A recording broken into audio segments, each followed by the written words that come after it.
Assalamu alaikum, brother. Brother, my name is Safia. I'm a revert to Islam. My question is, in the book Vegetarian or Non-Vegetarian, Choose for Yourself by Gopinath Agarwal, there are quotations given from major world religions, including Hinduism and Christianity, that non-vegetarian is prohibited. And how do you say it's permitted? Sister asking the question that there are quotations from the same book, quoting various major world religions like Christianity and Hinduism, saying that in that religion it is prohibited. So how come I said that there is not a single major religion which says that non-veg food in general is prohibited? I clarified the Islamic viewpoint. It's a misquotation, out of context, misunderstanding. I do agree one thing, that there are certain quotations, sometimes non-veg food is prohibited, even in Islam. Like for example, the verse I quoted, Surah Ma'idah chapter 5, verse number 1, it says that don't do hunting in pilgrimage. Within the sacred pilgrimage, don't do hunting. If you are fasting in the month of Ramzan, sunrise to sunset, don't have non-veg food, don't even have veg food. If I say don't have non-veg food during fasting, that doesn't mean non-veg food is prohibited. Prohibited only during that time. So similarly, there are quotations in the religious scriptures, at certain time in fasting, don't have non-veg food. Regarding the question, in Christianity, and I've read that book, therefore I can reply. They say that in the Bible it is mentioned that you can't have dead food. In brackets they put meat. It's not there. What they're quoting, the reference is not given. I, being a student of comparative religion, I give talks on diets also. And they're referring to the book of Leviticus, chapter number 17, verse number 15, as well as the book of Deuteronomy, chapter number 14, verse number 21. It says that thou shalt not have the meat that dieth of itself. Dead meat is prohibited. Not all meat. Dead meat. They say dead food and bracket meat. It is dead meat is prohibited. Even in the Quran. Surah Baqarah chapter 2 verse 173, Surah Ma'idah chapter 5 verse number 3, Surah Anam chapter 6 verse 145, Surah Nahl chapter 16 verse 115, Hurrimat alaykumul maytudu waddamu wa lahmul khinzir, wa ma uhilla li ghayrillah bih. Forbidden for you for food are dead meat, blood, the flesh of swine, and any food on which any name besides Allah has been invoked. Where it is allowed? If you read the book of Genesis, chapter number 9, verse number 2 and 3, it says that they will fear you. They will dread you, all creatures of the earth, all fowls in the sky, all creatures that liveth on the earth, as well as all the fish in the sea. They shall be delivered to you. Next verse, Genesis chapter 9, verse 3 says that every creature that moveth on land and is a living creature, they are meat unto you, and also herbs and shrubs. Mention the book of Deuteronomy, chapter number 14, verse number 9, that ye shall have the meat of all the things in the water. All that has fins and scales you shall eat. Deuteronomy chapter number 14 verse number 11 says that you shall have the lawful meat of the birds. Deuteronomy chapter number 14 verse number 20 says that ye shall eat the meat of the lawful fowls. It's allowed. Further if you read, it's mentioned in the book of Hebrews chapter number 5 verse number 13 and 14, that if you have milk, you are weak. If you have strong meat, you are powerful in reasoning. Bible says that, not I. In the Gospel of Luke, chapter number 24, only quotation, verse number 41 to 43, Jesus Christ, peace be upon him, goes in the upper room, and he says, have you any meat to eat? And the disciples gave him a piece of broiled fish and honeycomb, fish, and he ate before them. Jesus Christ, peace be upon him. In the book of Romans, chapter number 14, verse number 2 and 3, it says that one who believeth in eating all things, he can eat. Those who are weak, they only eat herbs and shrubs. But anyone who eateth should not insult those who eateth not. And those who eateth not should not judge those who eateth. This is law of God. Hindu scriptures. If you read the law of Manu, chapter number 5, verse number 30, it's clearly mentioned that the eater can eat any creature that lives, even if he eats every day. A creator created some creatures to eat and some to be eaten. Laws of Manu, Manu Smriti, chapter number 5, verse number 31. It says that If you eat in a sacrifice, this is the law of God. Manusmriti chapter number 5, verse number 42. It says that a twice born.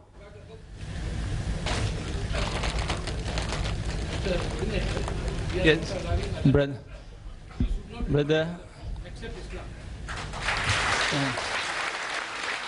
No, please.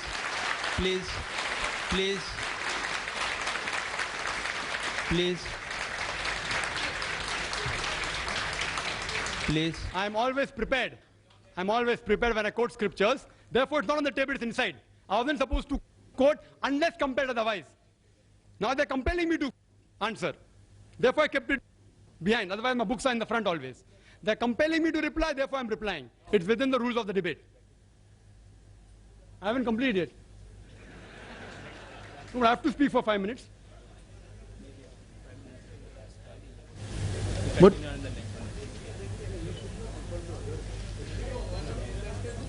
We would request anyone not to disturb in between. Yes, please don't disturb The question. And who's disturbing? See, We'll when allow I'm speaking, another 20 seconds, because this wastes time, and then my time is up, I will stop the speaker. no, but if someone disturbs me, I should get more time. Okay, we give. Complete the answer in 30 seconds.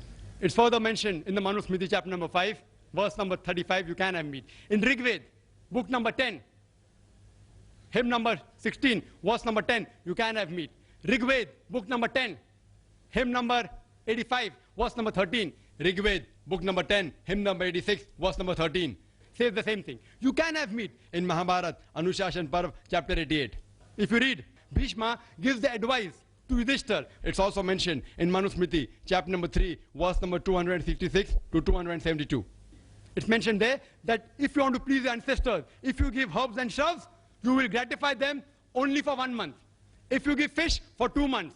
If you give venison, the flesh of deer, for 3 months. If you give mutton, for 4 months. If you give flesh of birds, for 5 months. If you give goat meat, for 6 months. If you give spotted deer, for 7 months. If you give meat of black antelope, for 8 months. If you give cow, 1 full year. If you give bull, it is 12 years. And if you give rhinoceros and red meat of goat, forever, inexhaustible. So if you have to satisfy your ancestors, according to Rig Veda, you have to give more, you have to give red meat.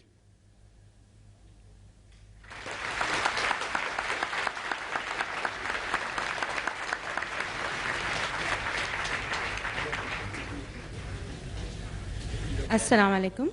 My name is Gulfam, and this question goes to Mr. Zaveri.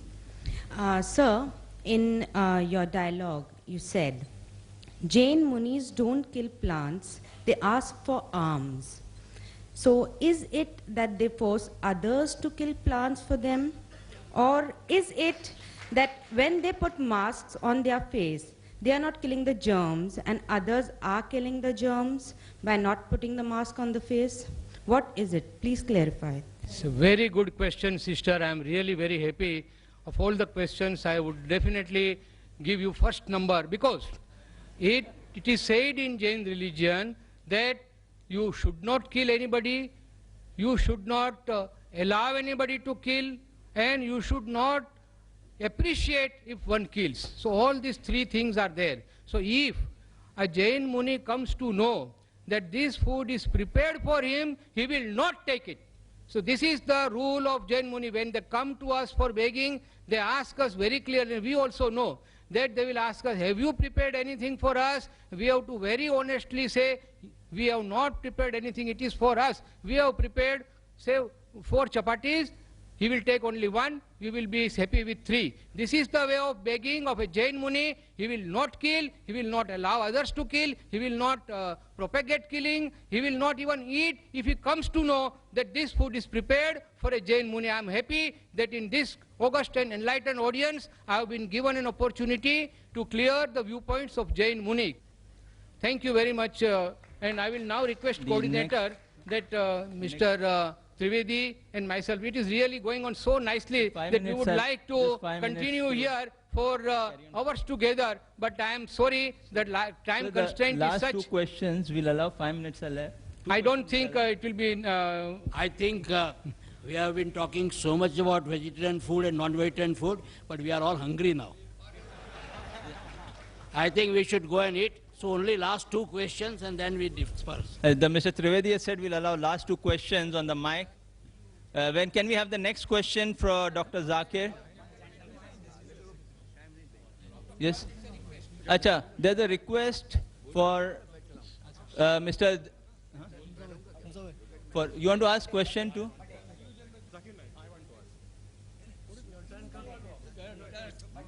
No, but they should have to follow. But I think you should have come up in the queue, you know. Huh? Assalamu alaikum. My question for Zakir Bhai is, are non-vegetarian food deficient in... Achha, there is a request from the other speakers. What we will do, what I will do, see, but there's a request from the side to allow 1 or 2 people to ask questions to Dr. Zakir. What I would suggest, let the speakers, in the time they're available here, let the other 2 speakers ask question. Then Mr. Trivedi and Mr. Zaveri can leave. Then I will give the chance so that I'm not unfair to you also, both people. So that, no, I've told them they wanted to leave, so I have to give them an opportunity to leave. They wanted those 2 people to ask question. They can ask Dr. Zakir. Which are the 2 people, Mr. Zaveri? Mr. Bade and... आप दोनों को chance दे देंगे. Then after that, we will carry on. The other 2 people will be given chance so that I'm not unfair to them. I hope the audience bears with me for another 10. Mr. Trivedi and Mr. Zaveri would like to leave after that. So let those 2 people ask question. Acha, we'll allow only... No. No. He is leaving. Let us ask 2 questions to him and let him hear. Yes. Okay. Yes, let us also ask a question. Okay, yes, agreed. Let those Yes, 2 agreed. people ask question, which Mr. Zaveri has requested. Mr. Bade, who's Mr. Bade? Acha, one Mr. Bade and that... Rule hota hai. Will not.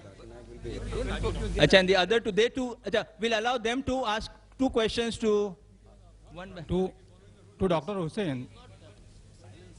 Excuse me, Mr. Zaveri. Acha. Okay, now 1 question for...